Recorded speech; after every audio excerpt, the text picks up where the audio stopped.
అండి టుడే వచ్చి కార్తీక వ్రతఫలం గురించి తెలుసుకుందాం.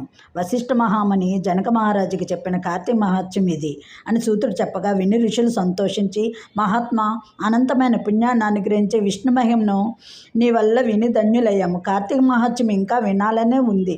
మాదొక చిన్న ప్రశ్న. కలియుగంలో మానవులు కేవలం అజ్ఞానులై సంసారంలో చిక్కుకొని బాధపడుతూ ఉంటారు. అలాంటి వారు సులభంగా తరించడానికి ఏది దారి? అన్ని ధర్మాలలోనూ ఉత్తమ ధర్మం ఏది?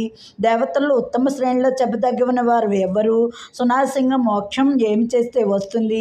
అజ్ఞానాన్ని భేదించి ఆత్మజ్ఞానాన్ని కలిగించే కర్మ ఏది అని అడిగారు. సూతుడు మునుల ప్రశ్నలను విని, మునీంద్రులారా, మంచి ప్రశ్నలు వేశారు. ఈ ప్రశ్నలు లోకానికి మేలు కలిగించేవి. సమాధానం వినండి. కార్తీక వ్రతము వేద సమ్మతమైనది. అది శ్రీవారికి ఎంతో ఇష్టమైనది. దాన్ని మించిన ఉత్తమ ధర్మం, వ్రతం, సత్కర్మ మరి ఏవీ లేవు. విష్ణు కథలు చెప్పడం, వినడం మోక్షానికి రాచబాట.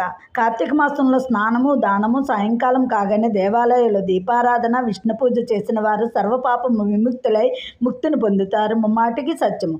సూర్యుడు తులరాశికి రాగానే ఆ నెలంతా కార్తీక వ్రతం చేయాలి. కార్తీక మాసంలో కావేరీ జలాల్లో స్నానం చేసిన వారు దేవతల మన్నలను పొంది వైకుంఠ వాసులు అవుతారు. కార్తీక వ్రతం చెయ్యని వారు ఏ జాతి వారైనా, స్త్రీలైనా పురుషులైనా, అందతమనము అనే నరకానికి వెళ్ళి నానా బాధలు అనుభవిస్తారు. అన్ని నెలలను కార్తీక మాసం ఉత్తమం.